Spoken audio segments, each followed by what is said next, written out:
In the meantime, we're going to continue to share some amazing presentations for you. And the next one we have for you is very, very special. This is going to be a great treat. If you've never experienced a first program before tonight, we're going to introduce you to this kind of interpretation. Dana Gagnon is a member and former officer of the Ladies Living History Society of Greater Cincinnati and the coordinator for the Western Female Seminary Living History Society. She has participated in historical events here at Heritage Village, the Cincinnati Museum Center, the Taft Birth Home, the Ohio Village in Columbus, Cedar Creek's Pioneer Village, Locust Grove, Fort Meigs, and Battery Hooper at the James Ramage Civil War Museum in Kentucky. One of Dana's greatest honors has been to portray Harriet Beecher Stowe at the Stow House in Cincinnati. So it is our pleasure to bring to you this evening Dana Gagnon doing just that here for a night for the museum as Dana portrays Harriet Beecher Stowe. Standing in this Elk house that was built in the 1840s reminds me of the time I spent in Cincinnati in the 1840s. My name is Harriet Beecher Stowe, and most people know me because of a book I wrote, Uncle Tom's Cabin, or Life Among the Lowly. And I never dreamed when I wrote this book what passions it would inspire, both love and hate. But I can't take full credit for the things that happen in this book, because many of those things that happened in this book and the characters that readers meet in this book come from my time here in Cincinnati. So I thought I would take a moment and just mention a few of them. Back in 1832, when I was just 21 years old, much younger version of myself, I first came to Cincinnati with my father. My father, Lyman Beecher, much wider known than I ever expected to be, came to Cincinnati to be the first president of the Lane Theological Seminary. And that became the beginning of so many things that had such a big impact of what was going to happen with the rest of my life. So I can thank Cincinnati for that. And the first thing I can thank Cincinnati for was something that encouraged my writing, just in itself, because I joined the Semicolon Club. And the Semicolon Club was a collection of, it was my uncle, it was some of the professors from the seminary, there were several members of the seminary, and we would meet each month and read aloud our writing, and we would have the chance to be encouraged or critiqued, or just entertain each other with it, as I did with some of the things that I wrote with my cousin.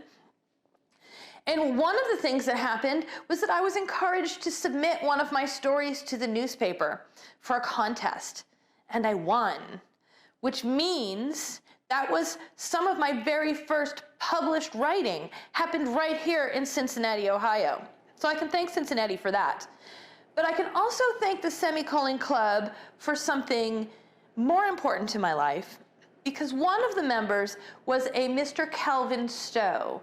And Mr. Calvin Stowe had come to Cincinnati from Maine with his young wife to be a professor at the Lane Theological Seminary. And I became great friends with him and his wife until, sadly, the day came when we had to say goodbye to his wife, and we lost her to cholera. I did stay friends with Mr. Stowe, and eventually a bit more. And in 1836, in Cincinnati, Ohio, I married a man rich in Hebrew and Greek, Latin and Arabic, and alas, rich in nothing else. And we settled in our Walnut Hills home on a professor's salary, and now the things that I wrote, little stories that I would write for the local newspapers, those became an important part of our monthly budget.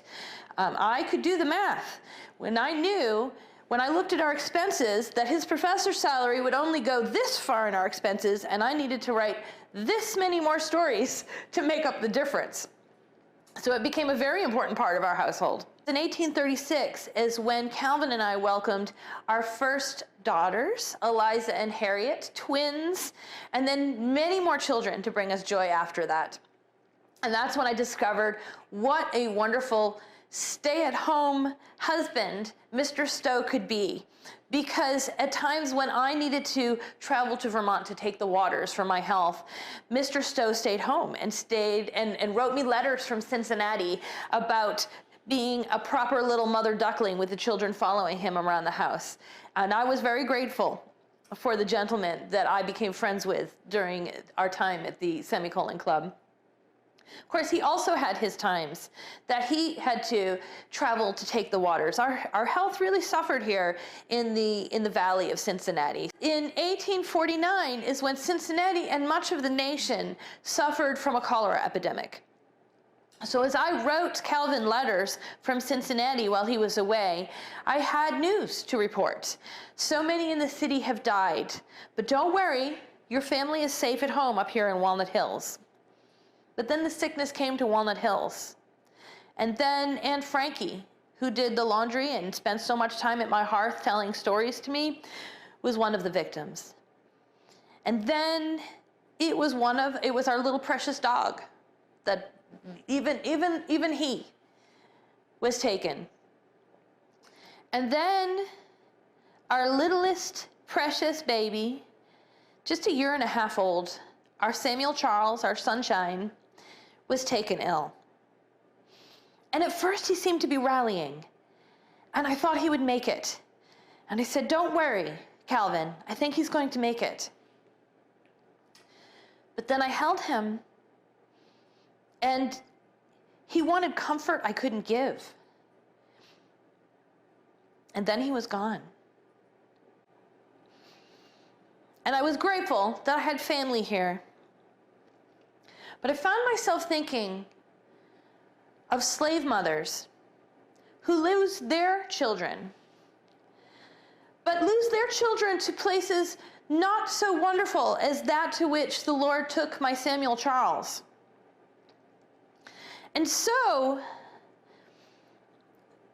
when you read the chapter in which Mrs. Bird opens the drawer of the treasures and the toys that belonged to her little lost baby, I was opening a drawer of my own in my heart, in my remembrances of Samuel Charles. That is a very real part of the story. But there are other real parts of the story. And I'll tell you a couple more. One of them had to do with our servant Mina. So many of the people who are our neighbors in Walnut Hills were freed Black community members that had come. Some of them had been slaves and had come as they were freed. Some of them had been born there in Cincinnati. And those are the people that I spent every day with at my hearth. I was separated from the rest of Cincinnati up that hill in Walnut Hills. And this was the family. So Mina one day went to market, as she always did, but this day she came home with a look of terror in her eyes. And at first we couldn't get her to tell us what the problem was. And so finally we sat her down, and this is what she told us. She told us that when her master originally passed away, the mistress freed her and brought her to Cincinnati. Well, now the mistress had passed away, and her sons decided they wanted their property back. And that was Mina. And she had seen them in the city of Cincinnati when she went to do market for us. Well, what did this mean for our family? Now our little domestic circle where I could ignore what was going on in the rest of the history of the world, it had broken in to our peace. How bold would they be to get their property back? Who is part of our family? Could she be playing with the children in the yard? Could she be putting laundry outside? she was no longer safe in Walnut Hills as part of our neighborhood. So my man of letters became a man of action, and he joined up with my brother Henry, and Henry, of course, was always ready to grab his pistol for an adventure, so there was no convincing for Henry. And they hid Mina in their wagon, and they traveled to Evendale, where they found John Van Zandt. And that was a known part of someone who could bring someone to the Underground Railroad. My readers may recognize that story of the flight to John Van Zandt when they read the story of Eliza fleeing the bird's house to the home of John von Tromp, because it is the same story. This is not an imagined out of fantasy story that I exaggerated and made up out of nowhere, because it was a story that was part of the things that my family experienced while we lived here. There's another story that I don't get to talk about as often, but as part of the Lane Theological Seminary, that means we got to host the students and sometimes their parents for dinner, Calvin and I. And one of those students at the Lane Theological Seminary is the oldest son of a gentleman named Levi Coffin. Levi Coffin came to dinner with his son, and his son said, "Please, Dad, tell the Stows your story that you told me the other day." So he told the story of a young lady escaping across the Ohio River, across the most treacherous of icy conditions, and who was brought to his home right there on the river, which is how he was able to become such a key part of the Underground Railroad. And I was enthralled, and who could not be enthralled, to imagine what importance that a mother must feel she has to leave behind her to risk that kind of treacherous situation with her child. That it's worth it for her, that the slim chance of making it across that river is worth it to try to get to the Coffin's house on the other side. And again, this is not a scene that my readers will not recognize, because when they see Eliza escape across the river, they are seeing the story that Mr. Coffin told me that evening. Well, I already told you that in 1849, we lost our little sunshine to cholera. And at that point, we didn't want to stay in Cincinnati much longer.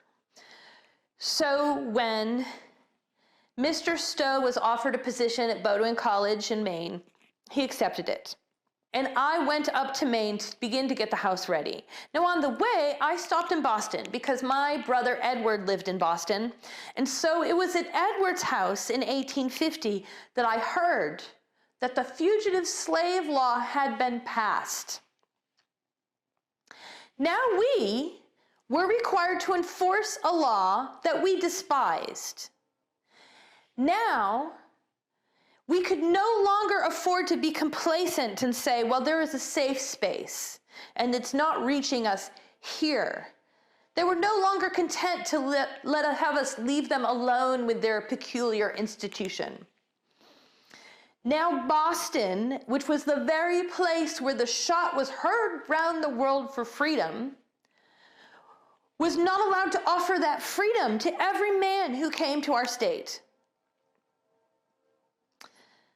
We had much discussion about that night, and my sister-in-law looked at me and said, "Now, Hattie, if I could use a pen as you can, I would write something to make this nation feel what an accursed thing slavery is."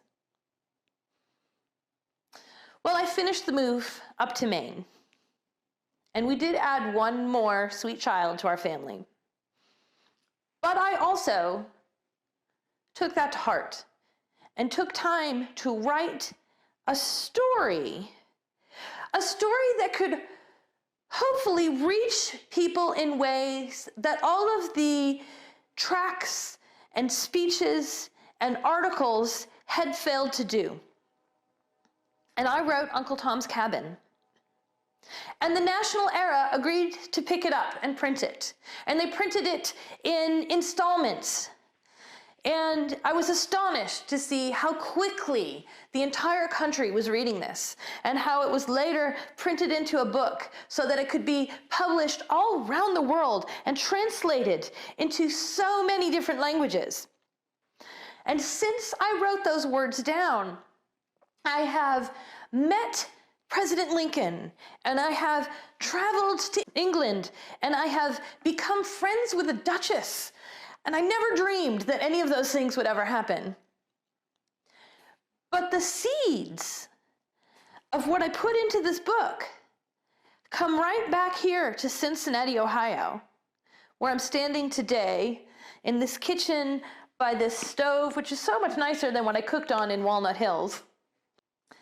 And so it's quite something for me to stand here today and in my memory walk back to those days in the 1830s and the 1840s where so much happened to determine what happens to me nowadays and all of the great places that I have been able to go.